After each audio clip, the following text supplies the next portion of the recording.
오늘 우리에게 주신 하나님 말씀은 마태복음 8장 18절에서 27절까지 말씀입니다. 마태복음 8장 18절 말씀부터 27절까지 저와 여러분이 교독하겠습니다. 예수께서 무리가 자기를 애워싸는 것을 보시고 건너편으로 가기를 명하시니라.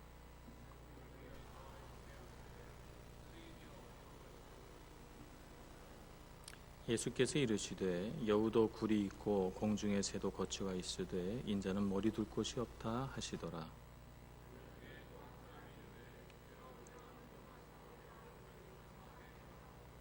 예수께서 이르시되 죽은 자들이 그들의 죽은 자들을 장사하게 하고 너는 나를 따르라 하시니라.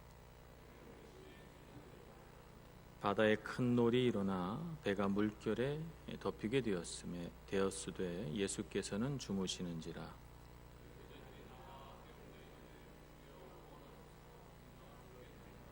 예수께서 이르시되 어찌하여 무서워하느냐 믿음이 작은 자들아 하시고 곧 일어나사 바람과 바다를 꾸짖으시니 아주 잔잔하게 되거늘 그 사람들이 놀랍게 여겨 이르되 이가 어떤 사람이기에 바람과 바다도 순종하는가 하더라.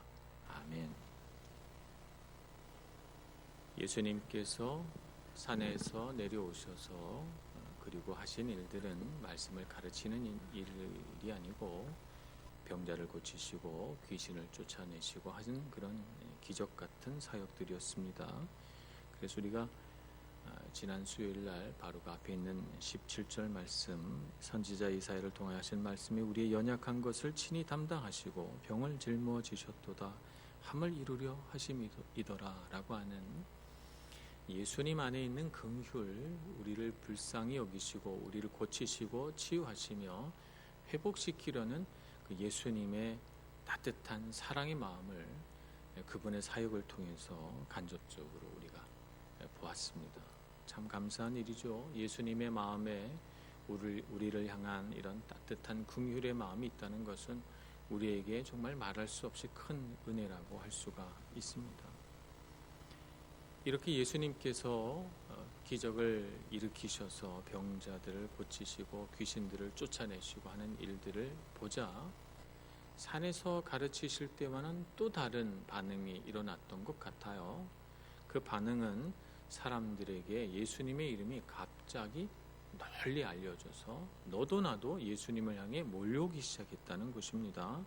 그래서 18절 말씀은 이 일에 따른 사역에 따른 파장을 기록하고 있습니다. 예수께서 무리가 자기를 애워싸는 것을 보시고 했으니까 굉장히 많은 사람들이 예수님을 애워싸고 너도 나도 나 좀 고쳐주세요, 나 좀 봐주세요, 내 말 좀 들어주세요 이렇게 앞다투어서 나오게 된 상황을 말하는 것 같습니다.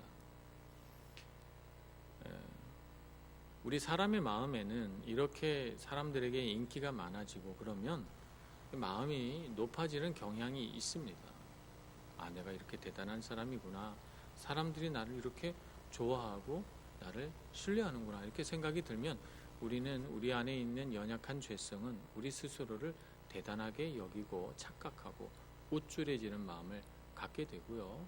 그래서 내가 정말 하나님 앞에 어떤 능력이 있는가 하는 생각하지 않고 우리가 대단한 사람인가 보다 이렇게 착각하곤 합니다. 이것을 우리 죄성 가운데 있는 자아도취 성향이다 이렇게 말하죠. 예수님은 그런 마음이 드셨을까요? 궁금한 부분입니다. 근데 예수님은 어떻게 말씀하셨어요? 건너편으로 가기를 명하시니라. 우리 사람 같으면 야, 내가 이렇게 인기 있구나, 사람들이 이렇게 나한테 많이 몰려오는구나. 그렇다면 이 기회에 여기다 교회를 세우자. 이 기회를 빌어서 사람들을 가르치자. 혹은 내가 이 기회를 빌어서 정치적인 영향력을 확대해보자. 내가 어떤 지위를 가져보자. 여러 가지 생각을 사람들은 할 것 같아요. 근데 예수님은 그렇게 하지 않으셨어요. 우리가 사람이 일반적으로 하게 되는 그런 생각에 빠지는 것이 아니고 예수님은 반대로 하셨습니다. 이 사람들을 떠나기로 결정하신 것이죠. 예수님은 왜 무리를 떠나려고 하셨을까요? 왜 이 인기가 높아지는 좋은 기회를 그냥 버리시는 것일까요? 그 힌트를 얻으려면 요한복음 2장 23절부터 25절까지의 말씀을 우리가 눈여겨보아야 합니다. 요한복음 2장 23절부터 25절 말씀을 제가 봉독하겠습니다. 6월절에 예수께서 예루살렘에 계시니 많은 사람이 그의 행하시는 표적을 보았다는 것은 여기서도 기적을 일으키셨다는 뜻입니다. 그의 이름을 믿었으나 예수는 그의 몸을 그들에게 의탁하지 아니하셨으니 이는 친히 모든 사람을 아시며 또 사람에 대하여 누구의 증언도 받으실 필요가 없었으니 이는 그가 친히 사람의 속에 있는 것을 아셨음이니라. 여기 반복되는 비슷한 말이 두 번 등장하는데요. 친히 모든 사람을 아심이니라 라고 하는 말과 친히 사람의 속에 있는 것을 아셨습니다 라고 하는 말입니다. 그러니까 사람들의 마음속에 무엇이 있는지 예수님은 분명히 아셨다는 것이죠. 이 무리들, 표적들과 기적들을 보고 예수님께로 몰려오는, 그래서 예수님을 애워싸는 이 사람들의 무엇이 있었다는 것일까요? 무엇이 있는 줄을 아셨다는 말인가요? 무리들에게 있어서 최고의 관심은 내가 병이 낫는 겁니다. 나도 고쳐주세요. 우리 집에 있는 우환, 우리 아들이, 우리 딸이 귀신 들려 저렇게 넘어지고 정상적인 생활을 못합니다. 고쳐주세요. 살려주세요. 회복시켜주세요. 이런 것이 사람들의 1차적인 관심입니다. 그래서 예수님께 오는 거죠. 예수님이 기적을 일으키는 것을 보고 말입니다. 그러니까 이 무리들에게 있어서 가장 큰 관심은 삶의 문제를 해결하는 것입니다. 예수님이 누구인가는 중요하지 않아요. 예수님이 도대체 누구시길래 이런 기적을 일으키시는가? 예수님은 도대체 누군가? 라고 하는 부분에서는 관심이 없고, 저분이 저런 기적을 일으킨다니 나도 가서 덕 좀 보자, 우리 집에 있는 문제도 해결 좀 해보자 라고 하는 것이 이 사람들의 관심이요 목적이라는 것입니다. 그래서 예수님은 그들에게 어떻게 하셨습니까? 몸을 의탁하지 않았습니다. 이런 사람들은 기적이 일어나면 예수님께 왔다가 자신의 목적을 달성하면 어떻게 됩니까? 떠나가지요. 예수님 곁을 떠나갑니다. 삶에 문제가 있을 때는 그 문제만 해결되면 예수님 붙들고 평생 살 것처럼, 예수님을 경배할처럼 뭐든지 다 할 것처럼 하다가도 문제가 해결되면 언제 그랬냐는 듯이 예수님 곁을 떠나가는 수많은 사람들, 이런 사람들은 성경에서 뭐라고 이름을 붙이는가? 무리라고 이름을 붙입니다. 무리들이죠. 그래서 예수님은 이 무리들에게 자신의 몸을 맡기지 않았습니다. 의지하지 않았습니다. 그리고 그들의 인정과 칭찬, 그들이 주는 명예나 높임, 이것도 원치 않으셨습니다. 그래서 오병이어의 기적을 일으키셨을 때 사람들이 이런 사람을 우리의 왕으로 삼자 하고 왕 삼으려고 몰려왔을 때 예수님은 그들을 피하여 산으로 가셨죠. 오히려 기도하셨습니다. 그래서 누구의 증언도 받으실 필요가 없었다. 요한복음은 이렇게 기록하고 있는 것입니다. 예수님 안에 있는 높은 자존감을 보십니까? 예수님의 자기 인식을 여러분 보시고 계십니까? 예수님은 예수님 자신이 누구인지 분명히 아셨고, 이 하나님의 아들이라고 하는 높은 자존감과 정체성 안에서 사람들에게 자기의 몸을 의탁하지도 않으셨고, 의지하지 않으셨고, 그들이 주는 명예도 받지 않으셨고, 인정과 칭찬도 바라지 않으셨으며, 그것에 묶이지도 않았습니다. 이미 예수님께서는 마태복음 4장에 공생애를 시작하실 때 광야로 나가 40일 금식하시고 마귀에게 시험을 받으셨는데, 마귀의 시험은 오로지 한 가지, 내가 만일 하나님의 아들이라면 이라고 하는 시험이었습니다. 예수님의 자기 정체성에 관한 시험이었죠. 예수님은 하나님의 아들이라고 하는 높은 자존감으로, 이 분명한 자기 정체성으로 사람에게 의탁하지 않으시고 자유하셨습니다. 평안하셨습니다. 사람에게 묶이지 않으니 자유하고 사람에게 묶이지 않으니 평안합니다. 하나님이 주시는 능력과 힘을 누리니 예수님은 지혜로울 수밖에 없습니다. 세상을 꿰뚫어 보고 사람의 마음을 관통해 보십니다. 이 모든 것이 어디서 나오는가? 예수님의 자기 정체성에서 나오는 것입니다. 우리는 어떻습니까? 우리는 어떻습니까? 우리는 무리와 다릅니까? 우리 자신에게 솔직히 질문해 보아야 할 것입니다. 우리는 예수님이 누구신가 라고 하는데 정말 관심이 있습니까? 아니면 무리와 같이 내 삶의 문제에만 초점이 맞춰져 있습니다. 무리는 예수님이 누구신가는 중요하지 않았습니다. 예수님에게 이렇게 독특하고도 분명하고도 확실한 자기 정체성이 있기 때문에 이와 같은 능력이 하나님으로부터 그에게로 흘러나오는 것을 그들이 모르고, 이 모든 능력이 어디서부터 오는 것인지 모르고, 그들에게 있어서 정말 중요한 것은 자기 삶의 문제였던 것입니다. 우리는 무리와 같은 신앙생활을 해서는 안 될 것입니다. 믿음은 나의 삶의 문제에 초점 맞춰진 시선을 예수 그리스도께로 돌리는 것이 믿음입니다. 참 제자는 시선을 삶의 문제에서 예수님께로 돌려 그분을 분명하게 볼 때 제자라는 칭호를 받게 되는 것입니다. 우리는 주님만 바라보고 주님만 뒤따르는 제자 되기를 소원합니다. 예수님께서는 이렇게 무리를 떠나서 이들은 예수님을 알지도 못하고 관심도 없기 때문에, 그래서 예수님은 배를 타고 건너편으로 가시려고 합니다. 그 와중에 예수님을 붙잡는 두 사람을 마태복음은 소개합니다. 여기서 주제는 뒤따름이라고 하는 주제입니다. 한 서기관이 이렇게 말합니다. 어디로 가시든지 저는 따르리이다. 주님만 따르겠다는 거예요. 참 기특한 대답이죠. 근데 예수님께서는 그래, 네가 참 좋은 생각했구나, 칭찬해 주시는 것이 아니라 오히려 뒤따름을 망설이게 하는 한 가지 이야기를 하십니다. 여우도 굴이 있고 새도 거처가 있는데 나는 머리 둘 곳이 없다, 이렇게 말씀하십니다. 머리 둘 곳이 없다는 것은 눕고 편안히 쉴 곳이 없다는 뜻입니다. 그만큼 고달픈 삶의 환경 속에 있으니 뒤따르려고 하면 잘 생각해 보거라 라고 하는 메시지가 되겠습니다. 우리 이 서기관과 예수님의 대화 속에서 우리가 한 가지를 배워야 합니다. 여기 서기관은 예수님께 나와서 말할 때 예수님을 뭐라고 불렀습니까? 선생님이여, 이렇게 부릅니다. 선생님, 이 말은 히브리어로 바꾸자면 랍비라고 하는 말입니다. 랍비요, 이런 말이죠.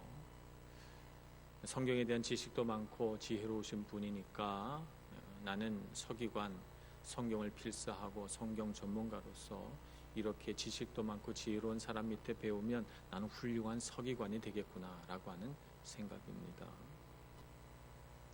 예수님은 이 사람에게 대답하시면서 뭐라고 말합니까? 20절, 인자는 머리 둘 곳이 없다, 이렇게 말합니다. 인자는, 예수님께서 자기 자신을 가리키실 때 인자는 이렇게 말합니다. 선생님과 인자는 많이 다른 단어이죠. 선생님은 그냥 사람 중에서 지식과 지혜가 출중한 사람을 일컫습니다. 그런데 인자는 어떻습니까? 인자란 우리 한자 말이죠. 사람의 아들이라는 뜻입니다. 구약 성경에 벤 아담이라고 하는 히브리어를 헬라어로 옮겨서 표현한 것입니다. 이 말은 구약 시대 후반기 예언서에 등장하기 시작합니다. 에스겔서 37장에 처음 등장합니다. 9절 말씀에 보면 또 내게 이르시되 인자야 너는 생기를 향하여 대언하라, 이렇게 말합니다. 인자야 라고 부를 때 그 인자라고 불림받는 대상은 누굽니까? 에스겔 선지자 자신입니다. 그래서 여기서 의미하는 인자란 사람의 아들로 태어났는데 하나님께 부르심 받아서 하나님의 도구로 쓰임 받는 사람을 인자다, 이렇게 말하는 것입니다. 근데 다니엘서에 오면 바뀝니다.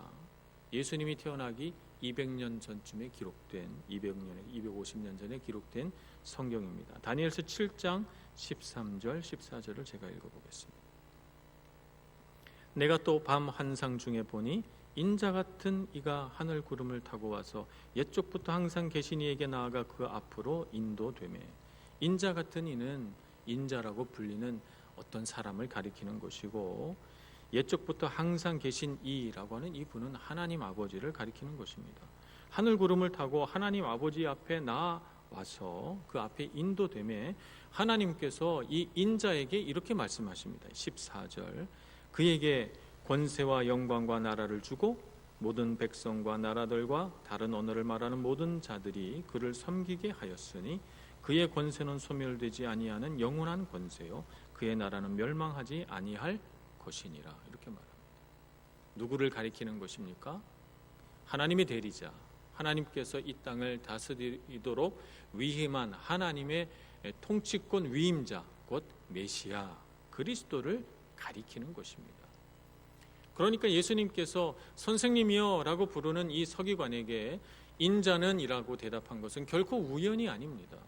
네가 성경을 그렇게 잘 알고 네가 서기관으로 불리느냐? 그런데 네가 네 앞에 있는 사람이 누군 줄 모르느냐? 그래서 나를 선생님이여 라고 부르는가? 인자는, 나는 메시아는, 그리스도는 머리 둘 곳이 없다. 그러니 네가 나를 누군지 모르는데 어떻게 나를 따르겠다 하느냐라고 말씀하고 있는 것입니다. 예수님이 누군지도 모르면서 따르겠다는 서기관의 이 말은 도대체 어떤 마음에서 나온 것일까요? 예수님이 살아가실 삶, 십자가의 삶을 생각하지 못하고 서기관이 가진 기득권과 그의 삶의 권리들이 이 똑똑하고 유능하며 기적을 일으키고 성경 지식이 풍부한 이 젊은 이를 선생으로 삼으면 내가 서기관으로서 더 출세하고 높아지겠구나 라고 하는 얄팍한 생각에서 나온 것이지, 결코 예수님이 누구인지를 알아서 제가 십자가까지 따라가겠습니다 라고 하는 뜻은 아니라는 말입니다. 그래서 예수님은 나는 머리 둘 것이 없다 라고 말씀하면서 네가 가진, 서기관이 가진 기득권과 삶의 권리를 포기할 수 있는가 라고 물어보시는 것이죠. 네 삶에 정말 중요하게 여기는 것, 너의 삶에 있어서 가장 중심된 것을, 그것도 포기할 수 있겠는가 라고 물어보시는 것입니다. 한 제자가 나옵니다. 나로 먼저 내 아버지를 장사 지내게 하옵소서 허락해달라고 요청합니다. 그랬더니 예수님께서 정말 이해할 수 없는 말씀을 하십니다. 죽은 자들이 그들의 죽은 자들을 장사하게 하고 너는 나를 따르라. 예수님은 부모 공경하는 것을 하찮게 여기시는 분이신가? 그렇지 않습니다. 마태복음 15장에 보면 부모를 공경하라 라고 하는 이 십계명을 위반하여 고르반 하나님께 드렸다라고 말하면서 실제로 아버지는 공경하지 않고 하나님께 예물을 바치면서 자기의 참 육신의 아버지는 돌보지 않는 이런 모순된 위선적인 신앙생활을 하는 유대인들을 강하게 질타하십니다. 율법의 말씀, 하나님의 말씀을 경홀히 여기고 하나님의 말씀대로 사지 않는다고 꾸짖으시죠. 마태복음 15장에 분명히 그렇게 말씀하십니다. 그러니 오늘 아버지를 장사하게 허락하옵소서 이 말씀을 놓고 예수님은 아버지를 공경하지 말라는 뜻인가? 이렇게 해석하면 안 됩니다. 죽은 자들이 그들의 죽은 자들을 장사하게 하고 죽은 자는 죽은 자대로 그의 삶이 마감됐으니 끝나게 하고, 살아있는 너, 아직 살아있어서 생명 있는 동안에 하나님의 참 생명을 누려야 하는 너는 나를 따르라 라고 하는 것입니다. 너는 나를 따르라. 삶의 우선순위를, 주를 믿고 따르는 삶의 우선순위, 거기에 우선순위를 두어야지 자신의 삶에 있어서 가장 중요한 것이 무엇인지 모르고 세상 관습과 전통을 따라서 살아가다가 생명마저 잃지 말거라 라고 하는 예수님의 당부가 여기에 있는 것입니다. 너의 삶의 우선순위는 무엇이냐라고 묻는 것입니다. 뒤따름이라고 하는 것은 이렇게 권리 포기와 삶의 우선순위가 잘 되어 있어야 진정한 뒤따름이 있는 것입니다. 뒤따름에 대한 예수님의 대답에서 우리는 분명히 이것을 확인할 수 있습니다. 그런데 뒤따름에 대하여 곰곰이 생각해 보면 우리는 한 가지 결론에 이르게 됩니다. 예수님이 누군지 알아야 뒤따라가지요. 내 마음속에 예수님을 따라가야 되겠다라고 하는 강렬한 열망은 어디서 나옵니까? 예수님이 누구인지 알아야 따라가죠. 예수님이 누구인지 알아야 내 삶의 우선순위를 예수님께 놓죠. 예수님이 누구인지 알아야 내 삶의 가장 귀한 것도 예수님보다 더 귀한 것 없다 하고 포기할 수 있죠. 예수님이 누구인지 알아야 밭에 감추인 보화를 발견한 사람처럼 자기 모든 소유를 팔아서 그 밭을 사는 그런 결단을 할 수 있는 것입니다. 그래서 이 이야기 또한 예수님이 누구인지 알라는 것입니다. 예수님 이제 배에 오르셔서 건너편으로 가십니다. 배에 탄 제자들은 그래도 믿음 좋은 사람들이죠. 예수님을 뒤따라 여기까지 왔으니 말입니다. 폭풍으로 배가 물결에 덮입니다. 그런데 예수님은 신기하게도 잠을 주무시고 계십니다. 물결이 배를 덮었으니까 분명히 예수님의 옷은 물결로 젖고 물결이 예수님의 살갗을 적셔서 정상적인 사람이라면 결코 잠을 잘 수 없는 상황 속에 있습니다. 그런데 예수님은 주무십니다. 너무 피곤하셔서 정말 배가 흔들리고 물결이 막 얼굴에 덮이고 그래도 모르셔서 그런 것일까요? 그랬다기보다는 예수님은 우리가 상상할 수 없는 깊은 평안이 있으셨기 때문이라고 이렇게 볼 수가 있습니다. 예수님은 이 배가 뒤집힐 것이라고 생각지 않습니다. 이 물결 때문에 무슨 위험한 일이 있을 거라고 생각하지 않습니다. 두려움이 없으십니다. 왜냐하면 하나님께 위탁되어 있기 때문입니다. 사람에게는 몸을 위탁하지 않으시지만 예수님은 하나님께 전적으로 위탁된 삶을 살고 계시기 때문에 하나님께 그분의 몸과 생명을 다 맡겨놓고 계세요. 그래서 우리가 상상할 수 없는 깊은 평안 가운데 있는 것입니다. 반면에 예수님의 제자들은 어떻습니까? 두려움에 빠져 있습니다. 그래서 열심히 노를 젓고 물을 퍼내고 길을 쓰고 이 풍랑에서 살아나려고 애를 씁니다만 해도 안 됩니다. 사람의 힘으로는 어쩔 수 없는 상황 속에 그들이 놓이게 되고 맙니다. 마가복음 4장에 보면 똑같은 말씀을 기록해 놓았는데 제자들이 예수님을 깨우며 이렇게 말합니다. 어찌하여 우리를 돌보지 아니하시나이까. 예수님을 깨운 제자들의 마음은 짜증입니다. 예수님은 어부가 아닙니다. 목수입니다. 목수이신 예수님을 깨워서 풍랑을 어떻게 헤쳐나가겠다고 깨운 것일까요? 아, 예수님이 누구인지 알았구나. 바람과 바다를 명령하여 잔잔하게 해달라고 예수님을 깨운 것이 아닐까. 그렇게 생각하고 깨운 것은 아니죠. 27절 말씀에 보면 그 사람들이 놀랍게 여기 이르되 이가 어떠한 사람이기에 바람과 바다도 순종하는가. 몰랐습니다.